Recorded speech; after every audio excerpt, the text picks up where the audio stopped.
Dr. Bill Crawford here, psychologist, speaker, author of 8 books, host of 2 PBS specials, here again to bring you another tip on how to help you create the life you want. Specifically, how to use my life from the top of the mind philosophy to bring more clarity, confidence, creativity into everything you do. Today, I want to talk about the idea of dealing with change or coping with change, because I think a lot of us have trouble with change. A lot of people have trouble with change. And I think sometimes this is, okay, how can I cope? Of course, coping is better than not coping, but I think we can do even better. We can deal with change in a way that we would recommend to someone we love. Now, first, I think we have to understand, why is change so problematic for people, even sometimes good change? And it's because the brain doesn't like change. For those of you who follow my life from the top of the mind philosophy, you know that everything we think and feel and do and say, how we react to others, how others react to us, how we respond to life, all has to do with how the brain processes information. So we've got the lower brain called the brainstem, middle brain's the limbic system, upper 80% of the brain, the neocortex.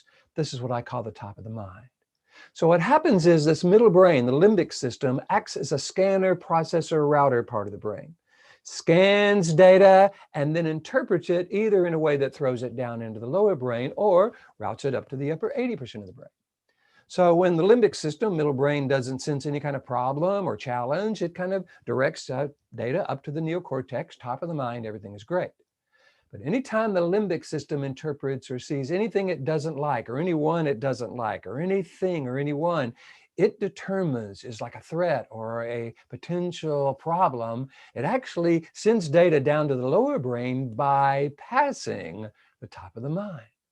So when the brain, especially the middle brain, looks at change, it goes, uh-oh, well, wait a minute, that's unknown, that's unfamiliar. We've kind of learned how to survive here, but what's happening now? The brain does not like change because it brings in the unknown, and the brain sometimes interprets the unknown as something to be wary of. Because a long, long time ago, when we didn't know what was in the jungle, or we didn't know who was plotting to throw us out of the village, that was a big deal. Now the unknown is just a part of life. Uncertainty is just a part of life, and change is a part of life. So given that we're dealing with something that we're going to be dealing with for the rest of our life, I suggest we deal with it in a more purposeful way. So number one, I think we ought to ask ourselves, okay, how many changes have I dealt with for as long as I've been alive?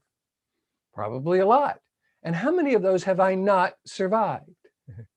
Right? So in many ways, we've been dealing with change all our life, but we don't kind of get a sense of, okay, well, I dealt with that change, but what about the next change? See, that's how this middle and lower brain work.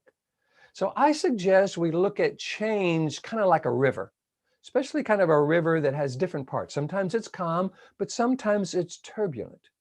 And so what we want to do is enjoy the calm times, but when we go into the turbulent times, go into it with purpose versus fear and trepidation.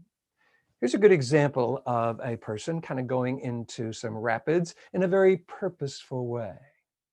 As you can see, this person is really dealing with change, going into it as a challenge, actually almost kind of enjoying, having some influence. He can't control the river, but he does influence kind of how and where he goes. Let's look at another person dealing with a similar situation where maybe that fear or anxiety might be more present. Oh my God. Oh my God. Oh my God. I have no spit in my mouth. Okay. I think I may cry. Oh my God. Oh my God. Oh my God. Oh my God.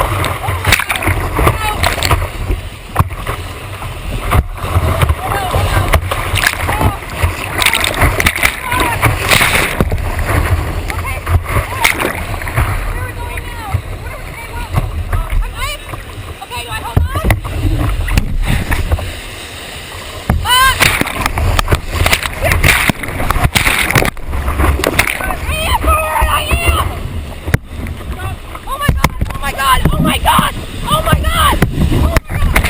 See, this person is experiencing change in a very different way.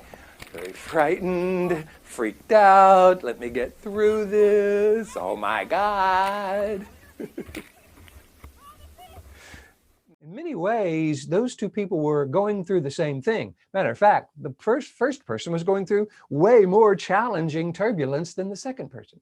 But the second person was dealing with it from an anxiety and fear perspective. And that's not criticism. She wasn't doing that on purpose. But the point is, we're going to be dealing with change, and I suggest we deal with it as purposefully as possible.